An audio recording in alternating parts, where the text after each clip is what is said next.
السلام علیکم friends, welcome to classic entertainment channel. امید کرتی ہوں آپ سب خیریت سے ہوں گے، مزے میں ہوں گے اور لائف کو انجوائے کر رہے ہوں گے۔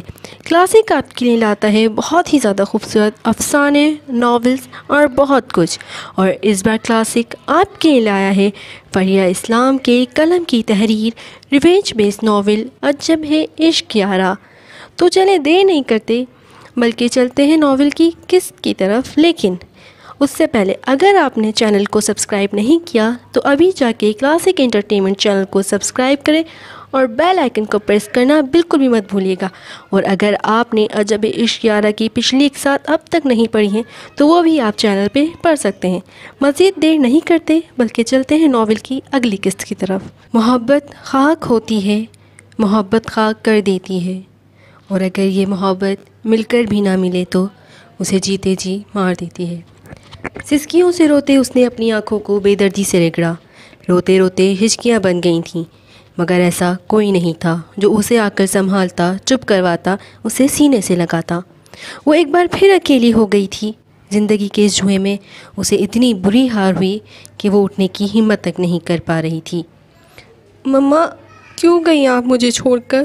مجھے بھی ساتھ لے جاتی۔ مجھے یوں اذیت بھری زندگی جینے کے لیے آپ چھوڑ گئیں۔ کیسے کر سکتی ہیں آپ میرے ساتھ ایسا؟ آپ کی ذات کا حوالہ دے کر، میری ذات کو میرا اپنا ہی باپ۔ اس سے آگے بولا ہی نہیں گیا۔ چہرہ آستین سے صاف کرتی وہ کھڑکی تک آئی۔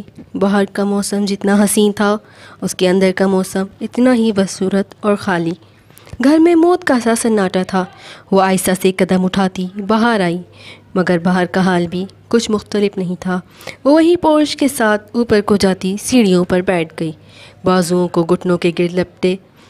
کہاں جاؤں، کس سے فریاد کروں؟ میرے پاس تو کوئی دوست بھی نہیں ہے۔ اروبا کو پتہ چلا تو وہ بھی سب کی طرح مجھ سے نفرت کرے گی۔ سامنے بوگنویلیا کی بیل کو دیکھتے وہ ہولے سے مسکرائی۔ کتنی یادیں جڑی تھیں اس گھر کے ایک ایک کونے سے اس کی۔ یہ پودے کیوں لگا رہی ہو رہا؟ پھر ان کی دیکھ بھال کون کرے گا؟ میں تو اکثر ٹرپ پر ہوتا ہوں۔ آپ کو دیکھ بھال کرنی بھی نہیں ہے۔ ان کی دیکھ بھال میں کروں گی یا وہ گھر سے مالی بابا کے ساتھ آ کر؟ اور ابھی آپ میرے ساتھ دوبارہ چلیں گے نرسری؟ اس کی بات پر بازل نے فوراً سے نہ میں سر ہلایا تھا۔ نہ بابا نہ، مجھ میں نہیں ہمت۔ اس نے کانوں کو ہاتھ لگایا۔ آپ نا زیادہ اترائیں نہیں، اٹھے۔ جب تک یہ پورا لان سیٹ نہیں ہو جاتا تب تک آپ میرے ساتھ چلیں گے، اور جب یہ کمپلیٹ ہو جائے گا تو آپ دیکھیے گا کیسے پیارے پیارے پرندے یہاں آ کر بیٹھیں گے۔ اتنی رونق ہوگی ان کی چہچہاہٹ سے، اور صبح جب آپ لان میں واک کریں گے تو یہ درخت پر پودے ہوا کے ساتھ جھوم جھوم کر آپ کا دل سکون سے بھر دیں گے۔ اس کی باتوں پر وہ دل فریب انداز میں مسکرایا۔ بات تو صحیح ہے، مگر جب میں یہاں نہیں ہوں گا اور تم بھی اپنے سسرال میں ہوگی تو یہ حسین لان تو مٹی کا ڈھیر بن جائے گا۔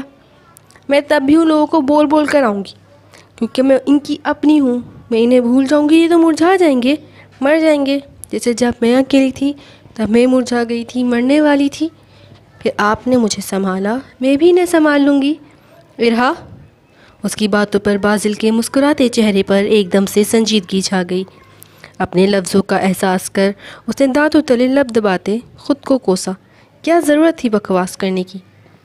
بازل چلے نا، دیکھے رات ہو جائے گی تو سب بند ہو جائے گا، اور اس کے بعد میرا کام نیکسٹ ویک تک چلا جائے گا۔ پلیز چلیں۔ اس کا ہاتھ تھام اسے زبردستی کھڑا کرتی وہ جلدی سے آگے بڑھی، کیونکہ اس کا موڈ خراب پہلے ہی ہو چکا تھا اور اب اسے جلدی سے اس کا موڈ ٹھیک کرنا تھا۔ تم نا ایک دن مار کھاؤ گی مجھ سے۔ اس کی چلاکی سمجھتے بازل نے اسے گھورا تو اس نے شرارت سے ہنس کر اس کی آنکھوں کو دیکھا۔ وہ کیوں تھا اتنا پیارا؟ اس نے خود سے سوال کیا تھا۔ سب کچھ وہیں کا وہیں تھا، یہ پھول، یہ پودے، یہ چہچہاتے سر بکھیرتے دل کو مول لینے والے پرندے، دلوں کو سکون بخشتی یہ ہوا، اور اس ہوا کے دوش پر لہراتے وہ پھول۔ کچھ بھی تو نہیں بدلا تھا، یہاں سب ویسے کا ویسا ہی تو تھا۔ ہاں بس اس کے دل کا موسم بدل گیا تھا، کیونکہ اس کا دوست اس سے روٹھا ہوا تھا۔ مومی روئی جیسے ہاتھوں کو اس نے اتنی سختی سے بھینچا تھا کہ ان کا سفید رنگ سرخی مائل ہوا۔ آنسو قطار در قطار اس کی گلابی رخسار کو بھگوتے جا رہے تھے، مگر اسے پرواہ نہیں تھی۔ آسمان پر نظر جماتے غیر معین نقطے کو دیکھ اس نے دیوار کے سہارے اپنا سر ٹکایا تھا۔ ٹائی کی نوٹ ڈھیلی کرتے اس نے بازو میں پڑا کوٹ سیٹ کی پشت پر پھینکتے وہ صوفے پر آ کر بیٹھتے، اپنا سر صوفے کی پشت سے ٹکایا، دونوں ہاتھوں کی انگلیوں کی مدد سے کنپٹی سلاتے اس نے آنکھیں موند لیں۔ گھڑی اس وقت رات کے 9 بجا رہی تھی۔ میٹنگ کے بعد اس کا ارادہ گھر جانے کا تھا، مگر جمیل صاحب کے میسیج نے اسے یہاں رکنے پر مجبور کر دیا۔ آنکھیں ذرا سی کھول اس نے گھڑی پر نظر ڈالی۔ بالوں کو ہاتھوں کی مدد سے سیٹ کرتے اس نے موبائل چیک کیا، جہاں پڑے میسیجز اپنی باری کے انتظار میں تھے۔ اس نے ایک بھی میسیج کھول کر نہیں دیکھا تھا۔ وہ نرم نہیں پڑ سکتا تھا کیونکہ اب تو وقت اس کے ہاتھ میں آیا تھا۔ سر جمیل صاحب آ گئے ہیں۔ واچ مین کی اطلاع پر وہ سیدھا ہو کر بیٹھا اور سامنے رکھے پیکٹ سے سگریٹ نکال کر سلگاتے لبوں میں دبایا۔ بیٹھے، ہاتھ کے اشارے سے انہیں کہتے اس نے ٹانگ پر ٹانگ جمائی اور ایک ہاتھ صوفے کی پشت پر پھیلایا۔ اس کے انداز پر جمیل کاظمی لمحے کو ٹھٹکے۔ بازل، مجھے تم سے کچھ ضروری بات کرنی ہے۔ جی کہیے، میں سن رہا ہوں آپ کو۔ سگریٹ کا دھواں فضا میں بکھیرتے اس نے جیسے اجازت دی۔ دھواں محسوس کر جمیل کاظمی کا چہرہ سرخ ہوا تھا۔ میں ایک بار ارا سے 1 منٹ، ان کی بات مکمل ہونے سے پہلے ہی وہ انہیں ٹوک گیا۔ کون ارا؟ آپ کس کی بات کر رہے ہیں؟ ایشٹرے میں سگریٹ مسلتے اس نے سامنے والا کا چہرہ دھواں ہوتے دیکھا۔ بازل، اس کا انداز، اس کا لہجہ، جمیل کاظمی کو کسی انہونی کا احساس ہوا تھا۔ آپ نے نکاح کے وقت مجھے کہا تھا کہ آپ کو اب اس کی شکل بھی نہیں دیکھنی، نہ آپ کو اس سے کوئی تعلق رکھنا، تو سمجھ لیں اس نام کی آپ کی کوئی بیٹی نہیں ہے۔ بازل میں غصے میں تھا اس وقت اور مجھے سچائی 1 منٹ، ہاتھ کے اشارے سے انہیں روکتا وہ اپنی جگہ سے کھڑا ہوا۔ وہ میری بیوی ہے اور اب وہ کس سے ملے گی اور کون اس سے ملے گا اس کا فیصلہ میں کروں گا۔ اور دوسرا، مجھ سے صرف کام کی بات کریں تو زیادہ اچھا ہوگا جمیل کاظمی۔ کوٹ پہنتے اس نے ایک سلگتی نظر ان کے ساکت بیٹھے وجود پر ڈالی۔ وہ شاید نہیں، یقیناً اس سب کے لیے تیار نہیں تھے۔ بازل، یہ تم کیا بول رہے ہو؟ وہ میری بیٹی ہے، صرف تمہاری بیوی نہیں، اور تم تو اسے شادی کرنے کے لیے بھی تیار نہیں تھے۔ ہوش میں آتے وہ ایک دم سے چیخ کر بولے تو وہ بے اختیار ہنسا۔ میں شادی نہیں کرنا چاہتا تھا، مگر آپ نے ایک بوجھ کی طرح اسے اتارا اور مجھ پر لاد دیا، تو اب میری مرضی میں اس بوجھ کا کیا کرتا ہوں اور کیا نہیں۔ اور دوسرا، اب تو وہ بھی اپنے باپ کی شکل تک دیکھنا گوارا نہیں کرے گی، تو ریلیکس ہو کر گھر جائیں، اس عمر میں ٹینشن لینا ٹھیک نہیں ہے۔ اور ایک بات، ان کے چہرے پر چھائی ناگواری دیکھ اس کے رگوپے میں سکون کی لہر سی دوڑ گئی تھی۔ ابھی آپ بیمار ہیں تو گھر ہی رہیں، کیونکہ اگر یہاں آ گئے تو آپ کی بدنامی آپ کو موت کی طرف لے جائے گی۔ ان کا کندھا تھپتھپاتے وہ سیٹی بجاتا ان کے برابر سے گزرا تھا۔ وہ بے یقینی سے اسے دیکھ رہے تھے۔ کیا یہ وہی بازل بہزاد تھا؟ ان کے لیے یقین کرنا بہت مشکل تھا، بہت زیادہ۔ چاند کہیں بادلوں کی اوٹ میں چھپ سا گیا تھا۔ ہواؤں نے ایک دم ہی اپنا رخ بدلا تو ہلکی ہلکی بوندا باندی نے گویا ماحول کو مزید سرد کر دیا۔ اس کی گاڑی اس وقت تیزی سے جانے پہچانے راستوں سے ہوتی اپنی منزل پر آ کر رکی۔ اس کی گاڑی رکتے دیکھ واچ مین نے جلدی سے دروازہ کھولا۔ موسم کی خنکی محسوس کرتے اس نے دونوں ہاتھوں کو آپس میں رگڑ کر خود کو حرارت پہنچائی اور پھر گاڑی سے نکل کر اندر کی طرف بڑھا۔ پورا گھر سناٹوں کی زد میں تھا۔ گھڑی میں نظر پڑی تو اسے وقت کا احساس ہوا۔ اسے گھر پہنچتے پہنچتے رات کے 12 بج گئے تھے۔ اس کی نظریں بے ساختہ اس کمرے کی طرف اٹھیں جہاں وہ موجود تھی۔ سنگ مرمر سے مزین راہداری سے گزرے اس نے اوپری منزل کی طرف جاتی سیڑھیوں پر قدم رکھا۔ لاشعوری طور پر سماعتیں کسی آہٹ کی منتظر تھیں، مگر بھٹکتی نگاہیں شعور کے ساتھ اس کے کمرے کی طرف دیکھ رہی تھیں۔ اپنے کمرے میں قدم رکھتے، کوٹ اتار کر صوفے پر پھینکتے، کف لنگس کھول آستین کو فولڈ کرتے اس نے اپنی شرٹ کے اوپری 2 بٹن کھولے۔ اس خنق کی بھری رات میں بھی اسے نہ جانے کیوں گھبراہٹ سی ہوئی تھی۔ پیروں کو جوتے کی قید سے آزاد کرتا وہ دبیز قالین پر قدم رکھتا بالکنی تک آیا۔ دروازہ کھولتے ہی سرد ہوا کے جھونکے نے اس کی رکی دھڑکن میں اضطراب سا پیدا کیا تو اس نے گہری سانس بھری۔ ننگے پیر سنگ مرمر کے فرش پر قدم رکھتے وہ ریلنگ تک آیا اور جیب سے سگریٹ نکال کر لائٹر کی مدد سے سلگایا۔ سگریٹ کا گہرا کش بھرتے اس نے دھوئیں کے ساتھ اپنے اندر کی گھٹن کو باہر نکالنا چاہا۔ 15 منٹ میں وہ 3 سگریٹ پھونک چکا تھا، مگر طلب تھی کہ بڑھتی ہی جا رہی تھی۔ اس نے مزید بٹن کھول خود کو پرسکون کرنا چاہا تھا۔ کب سے ہوتی بوندا باندی اب تھم گئی تھی، مگر جانے سے پہلے وہ اپنا گہرا اثر موسم پر چھوڑ گئی تھی۔ بابا مجھے چھوڑ کر نہیں جائیے گا، مجھے اس بارش سے ڈر لگتا ہے۔ اپنے بابا کے سینے سے لگا اسے وہ چند سال کا بچہ یاد آیا تو چہرے پر چٹانوں کی سی سختی در آئی۔ تم کیوں سکون سے ہو؟ اب تم بھی ویسے ہی تڑپو گی جیسے میں تڑپا ہوں۔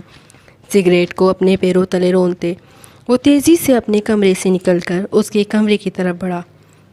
دل میں اٹھتا طوفان کو قابو کرنا اب بس میں نہیں تھا۔ وہ اسے تباہ کرنا چاہتا تھا، اسے ایسی سزا دینا چاہتا تھا کہ اس کا باپ تڑپ تڑپ کر مر جائے جیسے اس کا دل، اس کی دنیا، اس کا سایہ اس دنیا سے گیا تھا۔ اس کے کمرے میں داخل ہوتے اس نے نگاہیں چاروں اور دوڑاتے اسے ڈھونڈنا چاہا، مگر بے سود۔ اس نے ڈریسنگ کا دروازہ کھولا تو صحیح معنوں میں اس کا دماغ گھما۔ ارہا، اگر یہ چھپن چھپائی کر تم مجھ سے بچ جاؤ گی تو بھولے، باہر آؤ فوراً۔ غصے سے دھاڑتے وہ تیزی سے سیڑھیاں اترتا نیچے آیا۔ کچن، لاؤنج، ڈرائنگ روم، کہیں بھی تو نہیں تھی وہ۔ ارہا، اگر یہ کوئی تمہاری شرارت ہے تو بہت بھاری پڑنے والی ہے تمہیں۔ زور سے بولتا وہ باہر کی جانب آیا۔ ٹھنڈی گھاس پیروں کو جھنجھوڑ رہی تھی، مگر اس وقت کوئی بھی چیز اسے محسوس نہیں ہو رہی تھی سوائے اس لڑکی سے نفرت کے۔ ارہا، اسے ادھر ادھر ڈھونڈتے وہ زور سے چیخا۔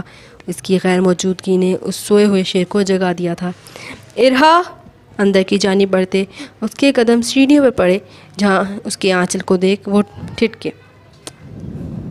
لمحے کی دیری کیے بغیر وہ برق رفتاری سے اس کے قریب آیا، جو دیوار سے ٹیک لگائے ہوش و آواز سے غافل پڑی تھی۔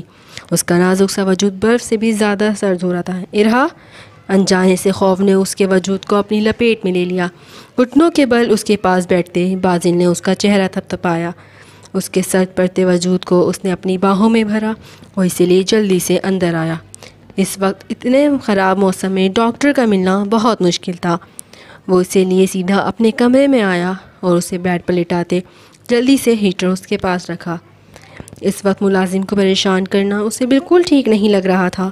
جب ہی اس پر کمفرٹر ڈال وہ جلدی سے کچن میں آیا اور دودھ گرم کر کے اس نے کپ میں رکھا اور ساتھ بریڈ بھی۔ ساری نفرت، غصہ، تیش، انتقام سب کہیں پیچھے ہی رہ گیا تھا۔ ارا، ہوش میں آؤ۔ اس کے وجود میں حرکت ہوتی دیکھ وہ اس کے پاس بیٹھا اور اس کا ہاتھ تھام کر سلایا۔ ہوش میں آؤ اور اٹھو، یہ دودھ پیو۔ مسلسل اس کے ہاتھوں کو سہلاتے وہ اس کے وجود کو گرمائش پہنچانے کی کوشش کر رہا تھا۔ ارا، آنکھیں کھولو، اگر اس طرح کر کے تمہیں لگتا ہے کہ تمہیں نفرت خود کے لیے کم کر لو گی تو یہ تمہاری بھول ہے، آئی سمجھ؟ اس کے چہرے کو دونوں ہاتھوں سے تھامے اس نے دائیں بائیں حرکت کی تو اس کے لمس کی حدت سے اس نے ذرا سی آنکھیں کھول کر خود پر جھکے بازل بہزاد کو دیکھا۔ طبیعت پر چھایا بوجھل پن جیسے کہیں دور جا سویا تھا، کپکپاتے ہاتھوں کو جنبش دیتے اس نے سامنے موجود اس مغرور اور نفرت میں ڈوبے شخص کو چھونا چاہا، مگر تبھی اچانک اس کی کلائی بازل کی سخت گرفت میں آئی۔ اٹھ کر دودھ پیو اور اپنی شکل میری نظروں سے دفع کرو۔ اس کی کلائی پر اپنی گرفت سخت کرتے اس نے ایک جھٹکے سے اسے کھینچ کر بٹھایا تھا کہ اچانک جھٹکا لگنے پر وہ اس کے سینے سے ٹکرائی۔ اس کا نازک وجود اس چٹان وجود سے ٹکرایا تو دونوں کے سینے میں موجود اس دل نے جیسے لمحے کو دھڑکنا بند کر دیا۔ مان کیوں نہیں رہے ہیں؟ کیوں مجھے اتنی تکلیف دے رہے ہیں بازل؟ اس کے سینے سے لگتے اس نے باہوں کا نازک سا حصار اس کے گرد باندھا۔ دیکھیں، آپ کی چند دن کی بے رخی نے میرا کیا حال کر دیا، مجھے ایک بار موقع تو دیں۔ اس کی گردن میں چہرہ چھپائے وہ بے آواز آنسو بہائے گئی۔ دور ہٹو مجھ سے ارہا جمیل کاظمی، یہ سب کر کے تم مجھے مزید خود سے نفرت کرنے پر مجبور کر رہی ہو۔ اس کی سانسوں کی مدھم سی تپش اپنی گردن میں محسوس کر وہ سخت جھنجھلاہٹ کا شکار ہوا۔ جب تک معاف نہیں کر دیتے میں نہیں دور ہوں گی، مجھے معافی دے دیں بازل، مجھے آپ کے ساتھ جینا ہے۔ اگر معاف نہیں کر سکتے تو مجھے مار دیں۔ سر اٹھا کر اس کی آنکھوں میں دیکھتے اس نے ایک آخری بار اس سے التجا کی تھی۔ مار تو میں تمہیں دوں گا اگر دوبارہ مجھ سے موت کا مطالبہ کیا۔ اس کے نازک لبوں کو اپنی گرفت میں لیتے وہ اسے کی گئی گستاخی کی سزا دے گیا۔ تو ریڈرز، کیسی لگی آپ کو آج کی ایپیسوڈ؟ کامنٹ سیکشن میں ضرور بتائیے گا اور اپنا بہت اچھا اور انرجیٹک سے رسپانس دیجیے تاکہ ہم اسی طرح آپ کے لیے ناول کی ایپیسوڈز لے کر آتے رہیں۔ ناول کی ایپیسوڈ کو لائک کرنا مت بھولیے گا۔ انشاءاللہ جلد ملیں گے آپ سے ناول کی نئی ایپیسوڈ کے ساتھ۔ تب تک کے لیے اپنا بہت سارا خیال رکھیے، خوش رہیے اور مجھے دیجیے